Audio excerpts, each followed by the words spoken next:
Okay, it's a beautiful day. It's just a beautiful day. So I want to continue, and I think this is probably going to be the last part of this part of the uh, Kabbalah of the Afterlife series. Maybe not. We'll see. We'll see how far I can get today and what happens in the process. So now we have explored the particulars of the experience of the afterlife from a scientific perspective. We spoke over the past number of classes. We spoke about the arguments, the counter arguments. But there's still one more principle, one more issue that I think needs to be broached, and maybe even I'm going to use the word clarified.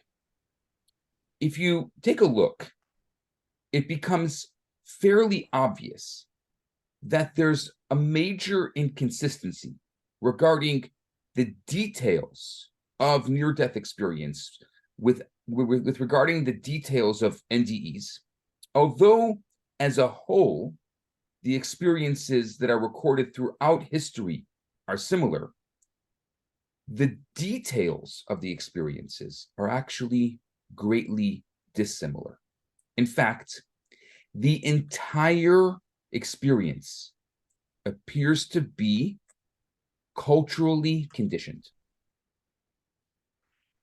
What is encountered varies from one place and time to the next, depending on the geography, depending on the history, and depending on the person who was part of that particular NDE. So from the little that is known of the past, it seems that people who have reported experiencing what we today call NDEs experienced it quite differently in the past than people experience them today. Years back, according to reports, people spoke of first undergoing a series of trials, of judgments, of tests before they're allowed to enter what they call heaven. I'm putting it into parentheses because heaven means different things to different people. We've spoken about what heaven means according to Kabbalah and according to Judaism, but it does mean different things to different people. And it's not, according to Judaism, black and white, but rather a linear experience. A fluid experience. They also often spoke of passing a gate or bridge with a beastly, powerful animal protecting the entrance. This is very common in people's reports of NDEs in the past, in history. Or, this may be familiar to you, a hell of fire and brimstone is another phenomenon that seems to have been very, very popular years ago. The ancient Egyptians spoke of Anubis, a dog-headed deity who escorts the soul throughout the journey of the afterlife. Other cultures as well spoke of barking dogs who did not allow the soul to enter into the realm of the afterlife. And many ancient people spoke of the soul crossing a river with a boat or of going over a bridge. I think as you're listening to this, you're probably thinking, yes, it's conditioned to circumstance. I'm sure crossing rivers and going over bridges was a big deal at that particular time. There's also a vivid image that's described of a tunnel, per se. But that's not found at all in ancient recordings. Although in ancient recordings, the general idea of transition is present, but it's expressed in different forms, in different images. Now, I want you to keep in mind that the idea of passing through a dark tunnel was common in medieval times, But today, less than 10% of people interviewed say they encounter a tunnel. All in all, many of the concepts that are spoken of today are not found in any of the recordings or any of the literature of the past. And many of the adventures found in the writings of the past are not found in any of the accounts of today. And even today, what is experienced varies from one person to the next, from one culture to the next. People from different parts of the world encounter diverse experiences. Most of the research on NDEs today has been done in the West. In the West, generally speaking, people tend to think along similar lines. And very little research today comes out of the East. But the little bit that does come out is, I would say, unsurprisingly different. In the East, for example, people report that they are first escorted by a spirit messenger. For those of you who have studied Eastern philosophy, that would make sense. And later on in the process, they speak of encountering a man with a book, which for those of you who have studied Eastern philosophy also makes sense. And once it's discovered that a mistake has been made in the person's time to pass, and the person's time to pass on has not yet arrived, the person is escorted back down to earth by a messenger or a departed relative. So the idea of viewing the body from another location and seeing the body from above is very rare. Also, that panoramic life view that we speak about so commonly in Western reports is completely unknown in the East. This is just an example that I'm giving you, but there's so many other examples that vary from culture to culture. Within each culture itself, the experience varies from one person to the next. Two people can describe a similar experience, but they are in no way similar. The inconsistency, and I would say the apparent discrepancy, has been a major challenge to verifying the authenticity of near-death experiences. So for me, in defense of the legitimacy of the experiences, and I say in defense of the legitimacy of the experience is because you know that my take on the world is that I don't make choices for people. I just support and validate the choices they make. And so very often, as part of that support, if somebody comes to me with a particular experience, it's my job to support that experience because I truly know and believe that that experience really happened to that person.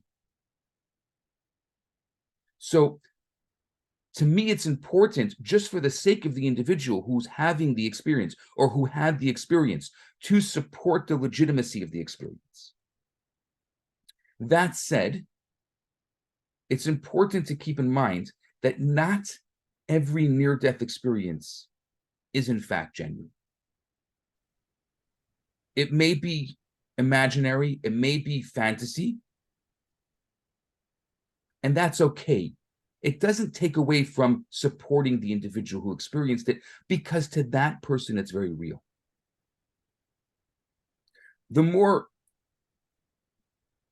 I would say importantly, no, I don't even want to say importantly, just more, that people see in their dreams what they're accustomed to seeing during the waking hours.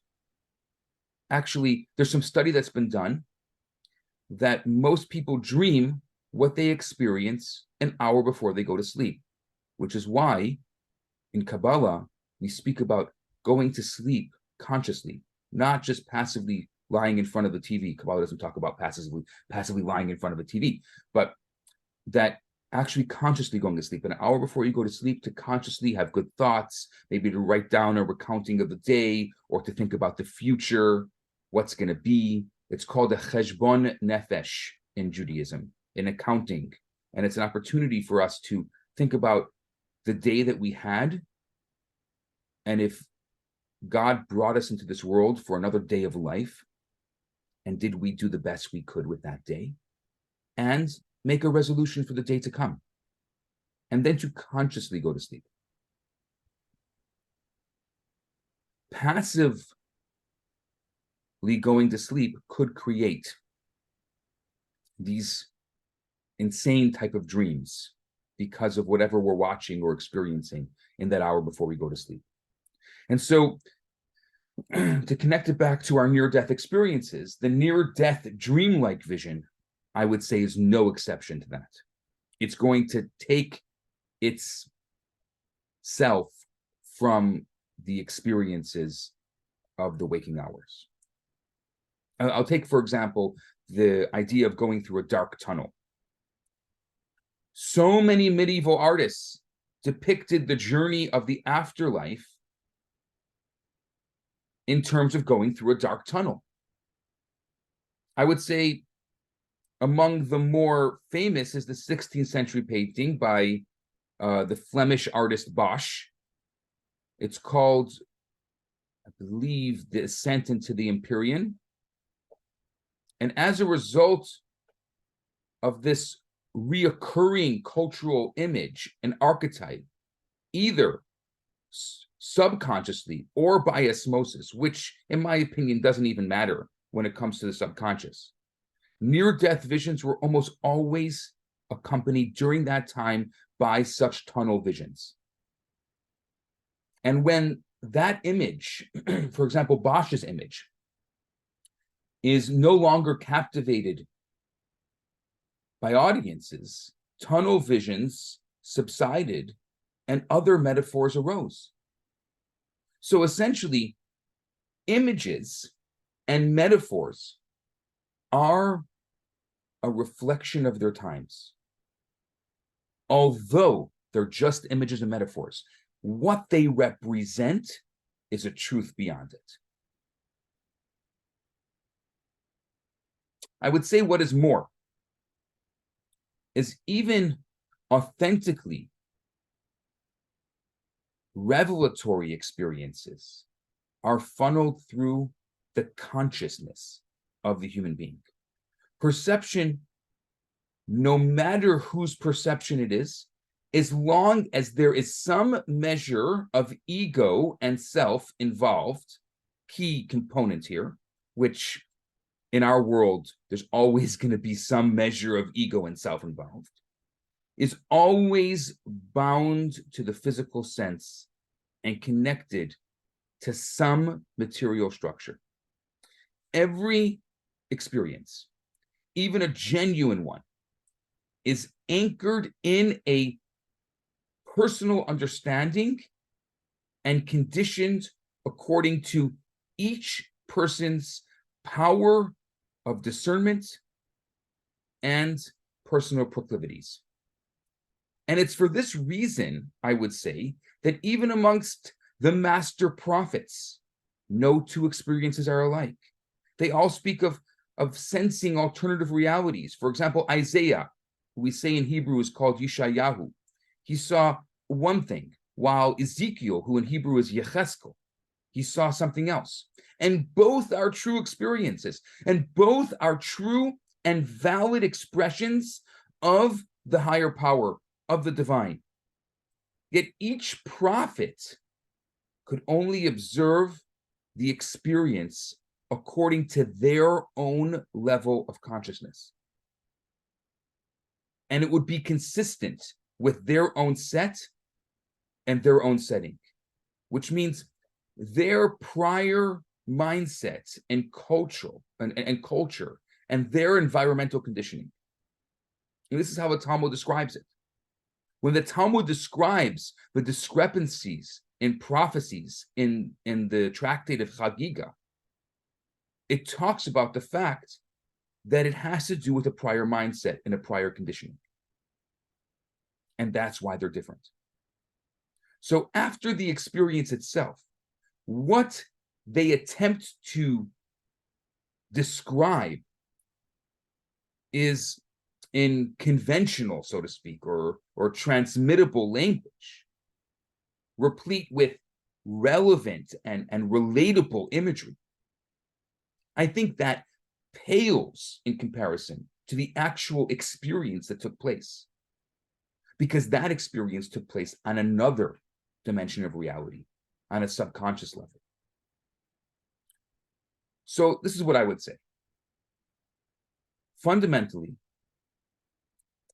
the way people observe life is to a large degree dependent on their biography. It's dependent on their education and their environment. I would say those three things: biography, education, and environment. And the various descriptions and imagery of other worldly realities are founded on the ways that that person navigates through time and space, through the realm of existence. The light, so to speak, that we describe, that awaits the person, shines through the vessels of various images, especially those images that the individual holds dear. The expressions of the experience are channeled through the cultural structure of the experiencer. And so the best example that I can give you is an example that comes from the Baal Shem Tov. He writes it in his magnum opus, Keser Shem Tov. He says, the world is full of mirrors. We see in others the images of who we are. The world is our mirror. I'm going to say that again, because I think it's such an important quote from the Baal Shem Tov. The world is full of mirrors. We see in others images of who we are. The world is our mirror. Now, this is not only true of other people, but even within a higher power, within the divine. God appears, as is understood by each person differently. King David says in the Psalms, in Psalm 121, he says, God is our shadow. Maybe that's where Jung got it from. I don't know. Just a thought. That was for Jill. As such, a shadow, each individual person experiences the divine according to the proportions of their own internal paradigm. Inconsistency of the near-death imagery only reinforces the beautiful truth that each soul is truly different and unique. Each one of us has a unique purpose in this world. Each one of us came into this world and into this time and space for a unique purpose. There's no soul that has come before us. There's no soul that has come after us, or that will come after us. And there's no soul that is here during our lifetime that has the same unique purpose that we have. If you ever feel down, if you're ever feeling like, what the heck am I doing in this world? Just remember, you have a unique purpose. And the fact that you haven't found it or you're not tapped into it, that's your problem. And that's your job. So instead of feeling down and lonely, instead of feeling like the world is out to get you, feel like, what is my unique purpose? How do we find our unique purpose? Well, we've spoken about this before, but I'll remind you. We look at the things that are easiest for us, and we look at the things that are hardest for us. The things that are easiest for us, those are the things that elevate our purpose, right? Because they're easy for us. The things that are hardest for us, those are the things that we have to overcome. And each one of us is going to have something that's different, that's hard. I'm sure if we had a conversation, you would say, wow, that's so hard for me. How do you do that? And I would say, wow, what you do is so hard for me. How do you do that? And each of us would be in awe of each other's purpose. And that's what makes us all unique. And so each one of our souls is truly unique. Each person, each one of us is operating with a distinct mind, with a distinct individuated power of imagination. Each one of us has a finite soul and an infinite soul, a finite soul that represents the facet of the infinite oneness. And so, in my conclusion on NDEs, after this entire deep dive, I think all opinions agree that at the time of death, many people undergo a promising and pleasant experience. One that is true, and at the very least, it's true to the experiencer. And that's what matters most. These experiences are often reported to enhance and change lives for the better. And in my world, I would say in our world, that's what matters, is that we can study this and we can experience this. And as a result of this study, which seems so otherworldly, no pun intended, as a result of this study, we can make our lives in this world better.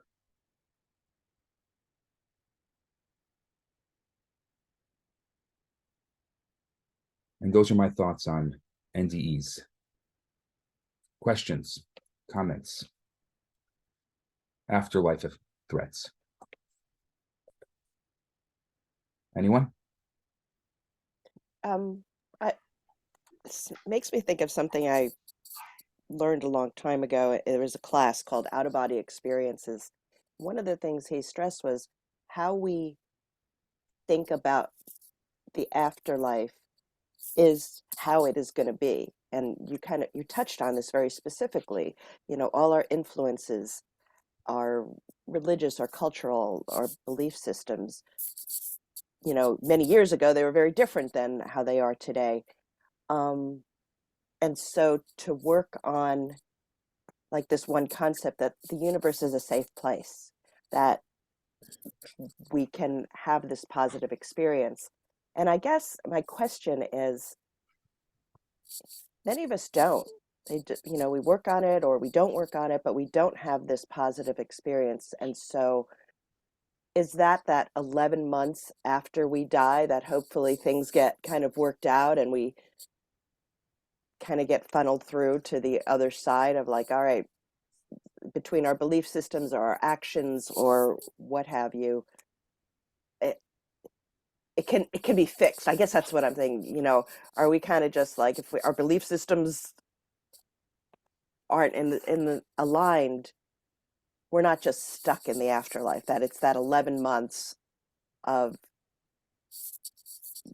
whatever, I don't want to use hell or purgatory, but uncomfortableness, and we get a fresh start. Is that am I being clear? I'm not quite Yes. sure. Okay. I think there's two elements here. The first I want to address is narrative. Whatever happens to you, that's really important. So often we speak of universal truth. There's no such thing as universal truth, as your truth. Now, your truth may change. There is truth that is never changing, but your truth is important. Your narrative and your experience is important, and it needs to be validated. And anyone who has an opportunity to spend time with someone who's in a vulnerable experience, who's going through this difficult process, it's so important to listen and to validate. Right. It's okay. And so we're always looking, am I doing this right? People ask me all the time, is this okay in Judaism? You're okay. God gave you a soul and it's unique. You're okay. Universal truth, that's a different conversation. Mm-hmm. So that's the first thing I think I want to address with what you're saying is that, it's a very common question that I get from people. Oh, is this going to be okay? Am I going to go to hell? Am I going to, sorry, wrong religion. If you want to Right. talk about that, you got to go down the block. Yeah. Even though Judaism is not a religion. We've spoken about that before. Yeah. But Yes. so Yeah. that's now you want to talk about universally what we believe. We believe that there's no way possible for a soul to experience that cleansing process that is referred to as hell for more than 12 months, no matter what. It may be very painful during that time, Mm-hmm. depending on the person, but it's not going to be more than 12 months. And everybody goes to heaven. Right. I mean, there are some people who don't even go, with the exception of those who are extremely evil, who just, their souls don't exist anymore after being in this world. They just kind of get poof into oblivion. But the rest of us who are here with the struggle and we're embracing the struggle of life, we will go through a cleansing process, and that cleansing process will happen no more than 12 months. Yeah. Okay. And I want to really differentiate between our truths and universal truths. It's so important because so often we get conflicted and think that we're doing something wrong. We're not wrong. We are strugglers. We are strugglers struggling through this life. And that conflict is so powerful. It's so real. And it's so important and should not be taken for granted. The conflict is good. It's a value of ours. Yeah. Thank you. Alessandra. Me, I have, as often, a different take on what you said about this experience being. I mean, I don't want to say that I doubt the experience, but if the experience is based on our experience of space and time, I want to doubt it, because if our soul is not bound by time and space, then our soul, once liberated, should have a vision that is completely different from our material experience of Thailand, Paris, or Montreal. So I'm thinking that if it's real, I mean, not that if, but, based on the fact that it's real and that our soul has a completely different experience of time and space and is now bound by that, I don't want to believe that the experience is bound by our physical experience on Earth. Otherwise, it's not a spiritual one. Subjectively, it is. I think what your challenge is, it's between the subjective and the objective. Mm-hmm. Objectively, you're right. It's never going to be bound by this experience. But subjectively, it is. And subjectively is very important because it's the personal narrative. And we so often, like I was saying to Jill before, we so often let go of personal narrative in pursuit of the universal truth. And we're making a mistake because how it lands in our hearts and how it lands in our souls is very real. It's very but real. Shouldn't our soul have a different understanding of it all once it's separated from the physical of course boundaries? It will.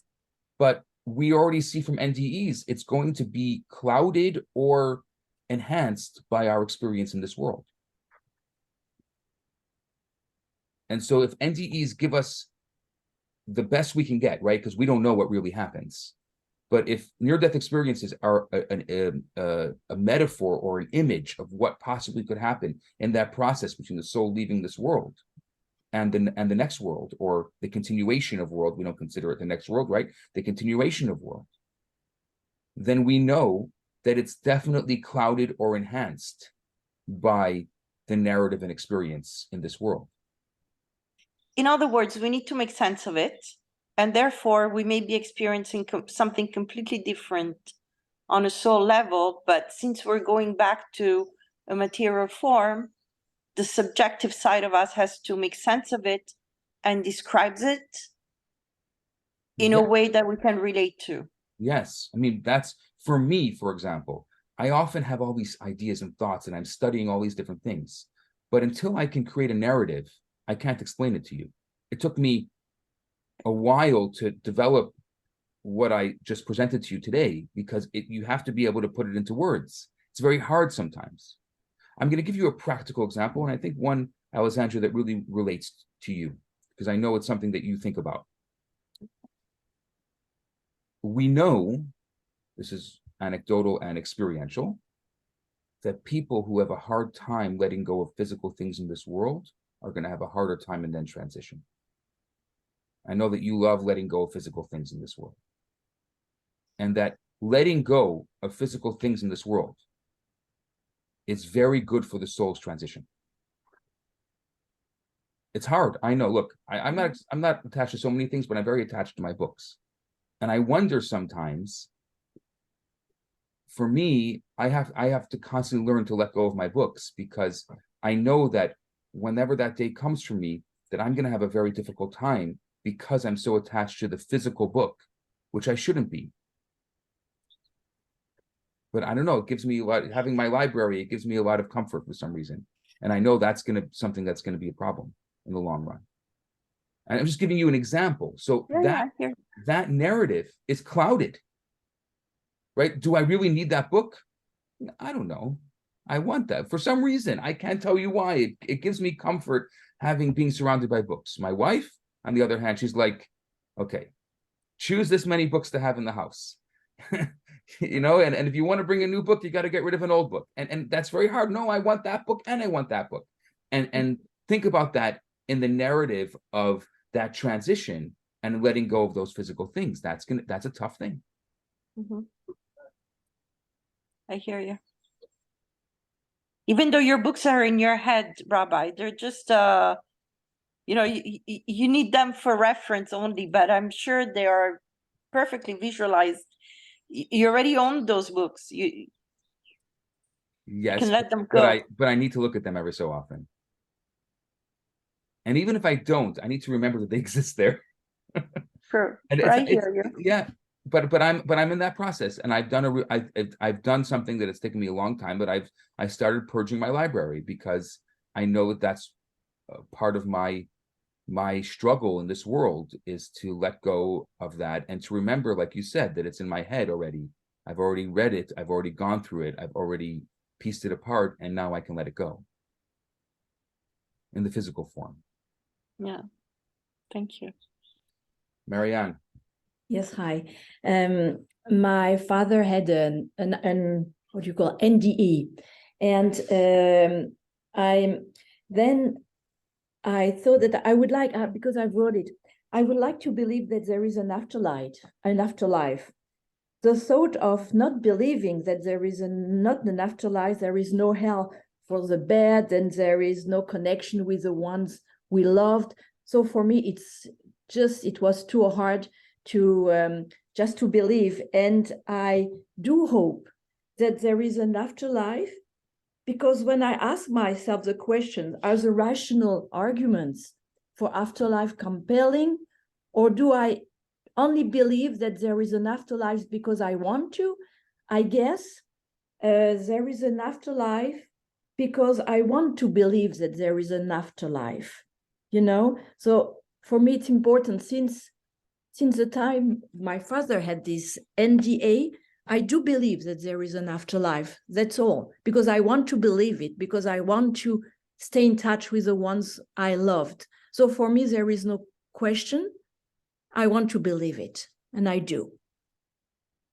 And that is exactly, Marianne, what you just said is exactly an example of narrative and how important personal narrative is in this conversation. Thank you. You explained it perfectly, better than I could have ever done. Thank you. Kelsey. So I'm traveling today, but I wanted to make a few quick comments. In acquiring some of my certifications, I heard about this woman. I can't remember her name, but she experienced this period about 2 weeks that she was able to see the light and dark spots in people.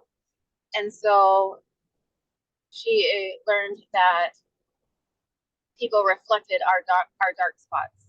And so after hearing her experience, I started to ask myself whenever maybe I would get irritated or not like an interaction, what was that person reflecting back to me? And so that has completely changed my interactions and experiences with people. I hope that makes sense. And then, so that's my nugget for today, is that is a Jewish concept, and the Baal Shem Tov had mentioned that. I didn't know that. And then I've also noticed within people that our egos keep us from holding an emotional capacity for people that are struggling. Whenever they're reaching out for help and whatnot, people will just shut down because they just don't have time or whatever. They don't want to deal with it. So I just, take it for what you want. No, thank you, Kelsey. And I think the conversation with the mirror is such an important conversation. So often we get defensive and argumentative, especially the people who matter to us. And we have to remember that it's a mirror. There really is a mirror. Light and dark are not opposites. They mirror each other. Sartre, at a different time, did say l'enfer, c'est les autres. Yes. Hell are the others. Because they send you back a mirror of yourself. Exactly. They Julian, can send you positive things too. I hope Hopefully. so. Mostly positive. My God, if it would be only hell. No. We're so easy. It's so funny how the negative, that becomes the news. We're so attracted to the negative. Yeah. Often there's traffic because everyone's rubbernecking to see what happened on the side of the road. We're so attracted to the negative. But I think that that's part of our job in this world, is to be as attracted to the positive as we are to the negative. Yeah. And hopefully one day even more. But he was saying that we exist through le regard des autres, through the sight of others. So the way we exist, the way people look at us. That's what he was arguing. I know. Yeah. These are what I've learned in school. I haven't read him after being 16. My apology. That was a good memory. Yes, I was good at the time. Julianne asked, can we have spiritual library in the next world? And this is not what's known as the Ashik records. People say that there's an Ashik record, which apparently correlates the book of life and records mentioned in the Jewish Bible.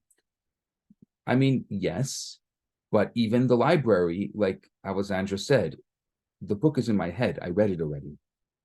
I have to be okay with the fact of letting go the physical book. That's what I'm talking about. So yeah, of course, what you know, you can never unknow.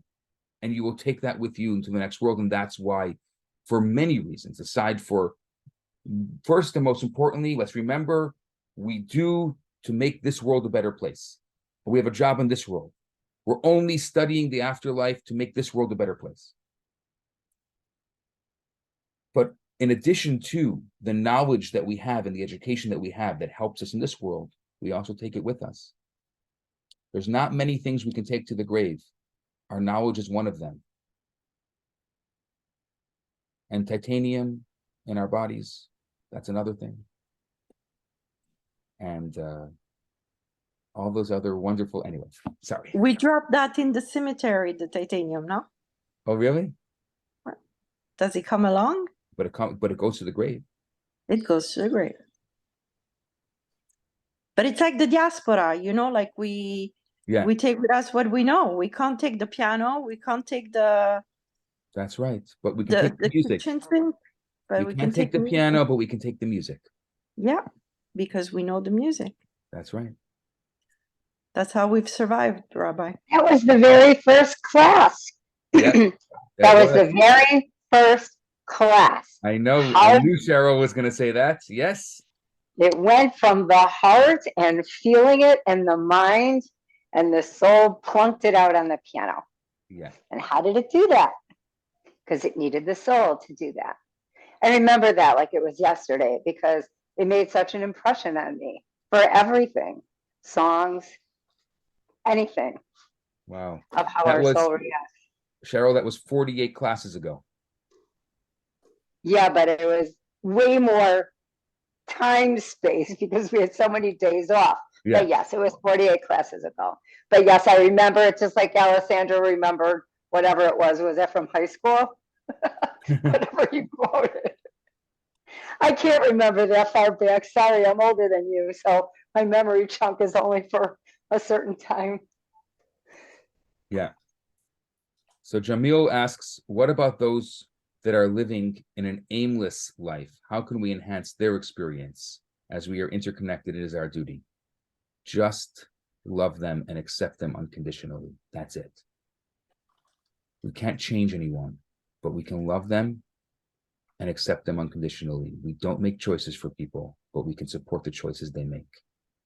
And sometimes if they want to live in misery under the table, we're okay. We're strong enough. We can sit under the table with them for a little bit in their misery. And then we'll come out and we'll smile and we'll be ourselves. But we could sit with them under the table for a few minutes if that's what they need, and we can validate them. And hopefully the goal of sitting with them under the table is we'll be able to bring them up and they'll be able to sit. Thank you for your answer, Rabbi, and good morning, everyone. Good morning. Just if I may add, since you did mention that it's the biography and the environment that kind of makes whatever a person is, whether they decide to be aimless or to pursue a purpose. I don't know. Is there something we can do for the future generations for them to not have such hardships and have more purpose? The first step is validate. We don't do enough validating. We don't do enough allowing people to experience their lives. We don't make choices for them. Even if we know what's better, it doesn't matter. It's their life, it's their narrative. And we have to allow that to be.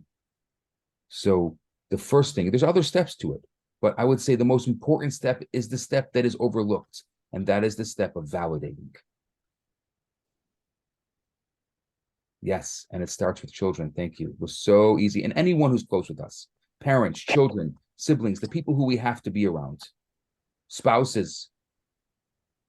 We keep telling our children, come on, stop crying, get up and go. Oh, Yeah. you're bored. You're not supposed to be crying. Move along. So we're trained not to be validated, you know? Yeah, and that's why I'm putting such an emphasis on it, because we are trained not to be validated. Chava. Thank you. I'm pondering validation a lot lately because I'm just going to use myself as, my personal journey with it. I don't understand, why it is that my ego needs somebody else's validation to feel as if what I think, say, or do is important or worth something. I mean, what do you think that is about the human condition that we need this help with our ego? Yes. I think that's a great question. And I think that even if I were to answer that question for you right now, it wouldn't do you any good. That is a great life learning question. Why do I need other validation in order to feel lifted up? Why can't I have self-validation to lift me up? That is a great life question. Rabbi, I'd like to add on to that. So Celeste, I've done a lot of work on that. And something that I've noticed is whenever I validate myself, I guess, I feel more pardoned, I guess you would say, to the world. Like maybe there's a sense of guilt that I should like be softer in some aspect. I don't know if that makes sense, but that's been an observation of mine. Yeah. Definitely follow. Kelsey, I'll add to that. Often it's guilt, and often we confuse guilt with shame. And something in the process of thinking about that self-validation is to think about the difference between the times that we feel guilt and the times we feel shame. Alessandra? The other day, I reminded my brother, who's 22 years old, I'm trying to pass on some gems to him, to smile. Because I find that regarding whatever your state of mind is, if you remind yourself, smile, the simple fact that you're smiling, I feel like it sends yourself love, and your state of mind changes immediately. And I think that once you start self-loving a little more, you need less validation from others. I'm not saying to be cocky, I'm not saying loving yourself arrogantly, but send yourself bubbles of love and live according to your values, and you will need less validation from the outside. That's my experience. And reminding yourself to smile is essential. Amen. Amen. Amen.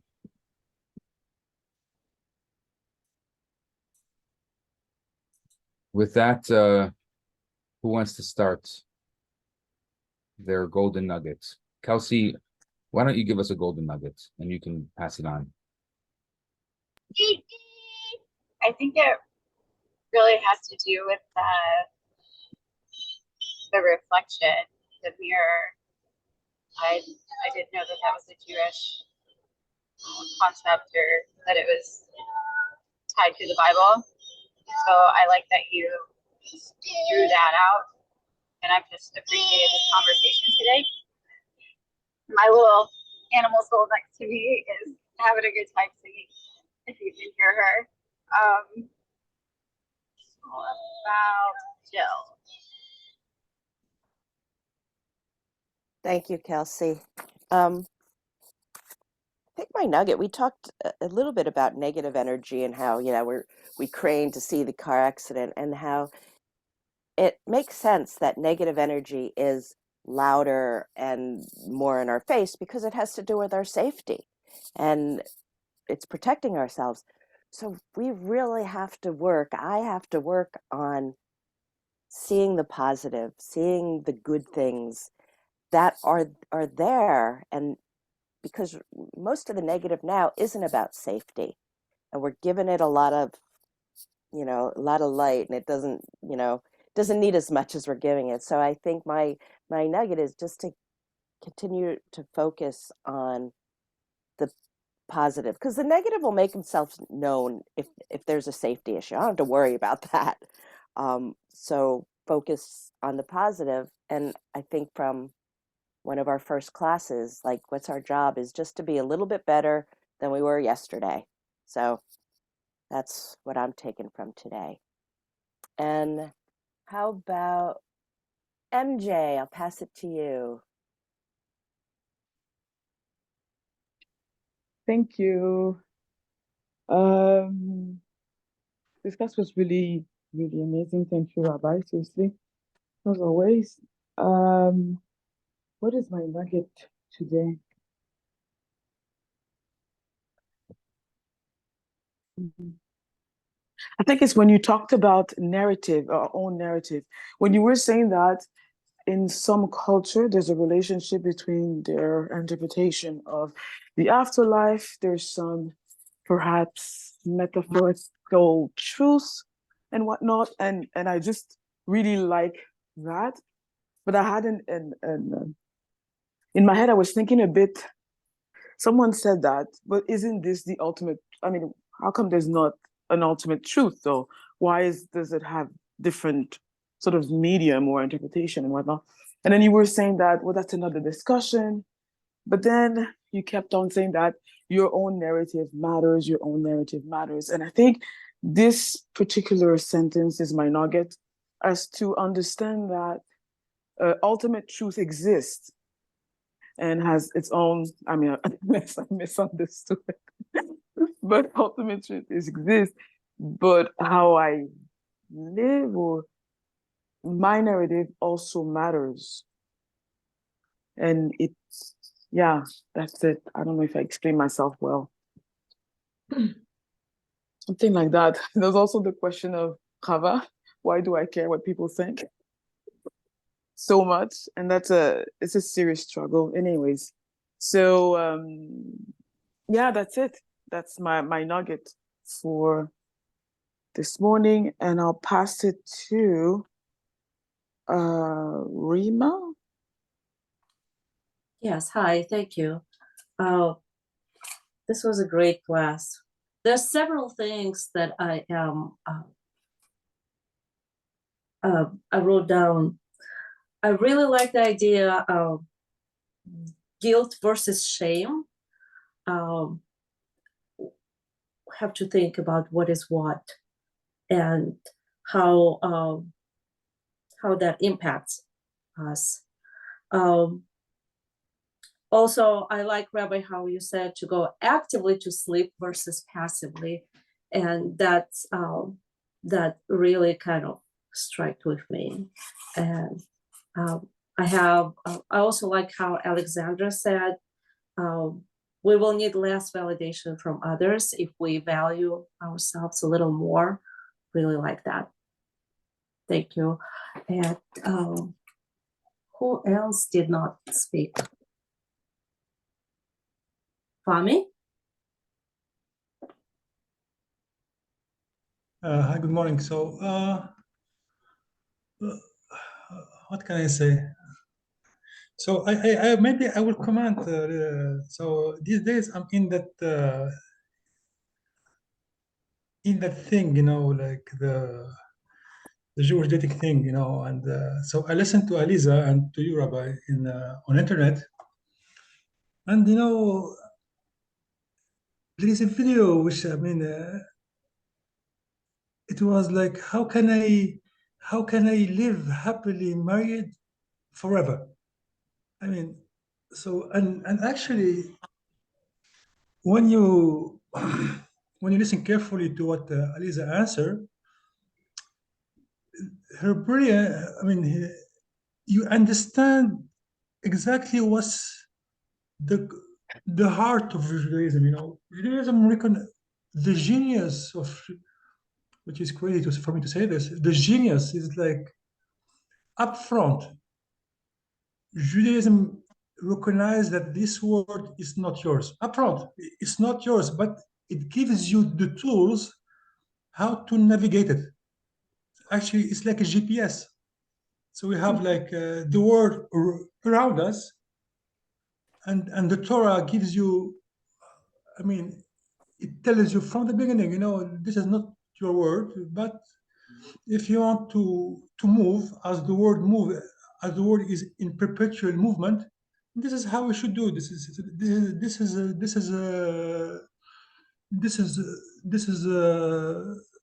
the rule. So and when I see her try to apply this for dating and how to finding a partner is not about love, but it's how you can fulfill your mission. How can you find someone helping you fulfill your mission? This is like very, very profound, and like no other people, no other like religion, like, or something like that, like who did it like this. I mean, like, it's like a very practical. I mean, the world is not yours, and if you want to survive, these are the law. You better follow them. You're not obliged to follow them, but so I go back to that thing that people think that everything is flat. Everything is constant. But the world is moving. Have creation. People die. People have seasons. You have. And again, the genius of Judaism is like to recognize this upfront and not try to fight it, but try to live with it and how you can make the most of it. This is, I think, the genius of our Torah. I also, dear Rabbi, remember like maybe 1 year ago when you said like before the soul come to this earth, it's like it is standing next to a pool, you know. It's standing next to a pool, and you know what? He's thinking, can I go in? Why I should go in the pool? But once it is in it, she starts liking it, and she starts to want to stay more. But you know, while maybe the first, I mean, the first thing is like the pool. Don't be accustomed too much to it. It's not yours anyway. I hope I didn't. I did, but I hope I didn't like take too much time here. So who is next? Cheryl, it's you. Thanks, Mommy. I don't know about nuggets. I just have so many things to say. And one of them is a question for you, Rabbi, because I too, like Joe, had been listening to your Kabbalah classes online from 2018. And I didn't know if you were going to continue that podcast at all, or was that just during period of time when you were doing those classes in person? But I learned so much from there, and that's how I found out about this class. And so that all kind of ties together, and I want to stay connected. But if this is our last class of this, I don't know how I'm going to stay as connected. So that was just one thing. And I know you have lots on your plate, but you did say today, you said how long it took you, and this relates to something you said in one of your classes, how long it takes you to prepare for this class because you have so much knowledge to share, and yet you need to, I forgot what your word in the classes were, but to condense it basically, and so that we don't overfill our vessels, so that you fill our vessels but not overflow, because then we would be very confused. So you do such a great job of taking all of that information and knowledge that you have and making these classes doable for us. So that's my nugget. I want to thank you for that and all of your hard work. Thank you for that. This class is not, we're back on next week. It's just going to be not about NDEs. It's going to be about something else. Oh, okay. I'm continuing on the afterlife. It's just, I'm finishing today this deep dive into the NDEs part of the afterlife. Got it. Okay. Yeah, so we're still good. Don't worry. Okay. And I need to say one more thing. Marianne, you said that when your father explained or said to you about his NDE that you were a believer and that was it. I guess I've been a believer for a long, long time. And yet here we have Alana, who's not a believer. And yet we really need to accept all, we're not trying to convert your beliefs, obviously, Alana, but I love the fact that you show up every week and you don't even believe in this. So good for you. You can go next. I love that. That was such a great segue. No, I'm for sure not a believer, but that's so great that we can appreciate and recognize and appreciate and accept differing views, right? Because we're different people, and it's so nice to be able to do that in a supportive environment, like it's non-judgmental. So, but what I really do get out of these classes and this talk always goes back to what the rabbi spoke about so many different times about our purpose. So when we talk about, afterlife and death, as I get older, I'm much more focused on what is my purpose? How can I be better in the everyday life? And to me, that's why it's so meaningful, because we tend not to think about, death. And so I think it is important. I don't believe in the afterlife part, but I believe in this life. So what can we do to make it better and be a better person? Okay, and I'm gonna pass it on. Who's left? Rima? Yes, I already won. I think We have I Chava, think and we have Jill, and yeah,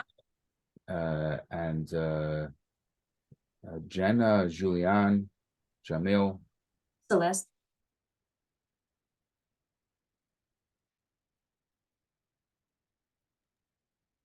Did someone say my name? I couldn't tell. You can take it next. Oh, thank you. For me, the nugget was the very beginning, the quote that you read from Baal Shem Tov. The world is our mirror, and every person we meet is our mirror, and that's my nugget. Jamil, did I hear Jamil hasn't gone? Thank you so much. If it's okay with you, Rabbi, I'm going to go back with what I did mention previously. There was a documentary that I watched, which is called Three Identical Strangers. It was an experiment made in a Jewish orphanage, and they were three twins that were separated at birth, and they followed them up to an age of 7 to 8 years old, and eventually they found out at 20 years old, I believe, that they were separated and they were part of an experiment. But all that to say that they showed how the environment and the parenting and the upbringing brings people to different paths. One of them was extremely social, one of them wasn't, one of them ended up committing suicide. So that just brings back to the question of how can we convince people to basically on a universal agreement that there is a proper way to present the experience of life to every person that comes to this vessel or comes to this experience, and make it a better experience for them, and to make sure that they do not end up being or evil or aimless, or or not leave this world in peace. So it's something that always goes back to my mind. I hope it's not too long of a question to ask. So.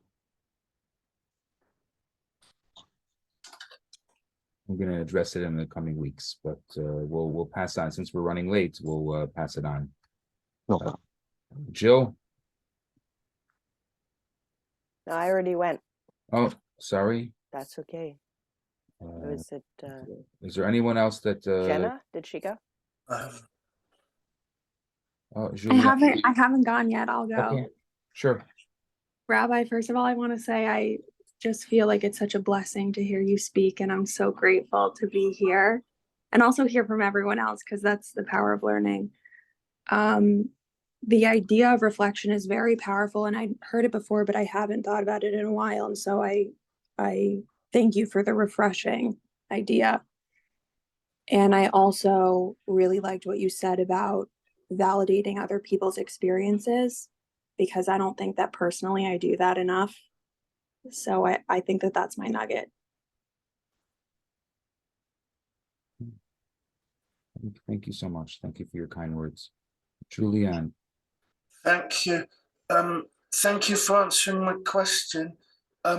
I should point out in the comment that I made afterwards, where I put we should maximize our memory in this world to help take as much to the next world as possible. That was referring to the physical memory or the physical mind, but there's also a concept of a spiritual memory. In other words, I don't know that this is from Jewish sources. That'd be interesting to see if there's a correlation.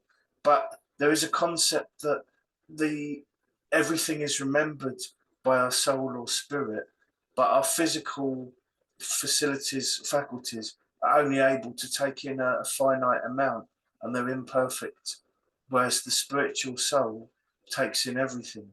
So as to whether my comment applies to the spiritual soul, I don't know, but I'd be interested in any thoughts you had. There's a Mishnah that says that there's an eye that sees, an ear that hears, and everything is recorded. That statement is 1900 years old. Today, we understand that much better because we understand that there is videos, cameras everywhere. There's recording everywhere, and we understand the idea of recording. But can you imagine 1900 years ago, the Mishnah said that? So I think that there is a correlation with that, and there is a source for that in Judaism. Well, thank you for that. Okay. Is there anyone else that we missed that didn't have a chance? Just want to make sure we don't miss anyone. Okay. With that, I wish you all a wonderful week, and to be continued next week. Same time, same channel. Have a great day. Great day. Thank you. Okay, Thank bye. you. Bye. Thank you, Rabbi. Bye.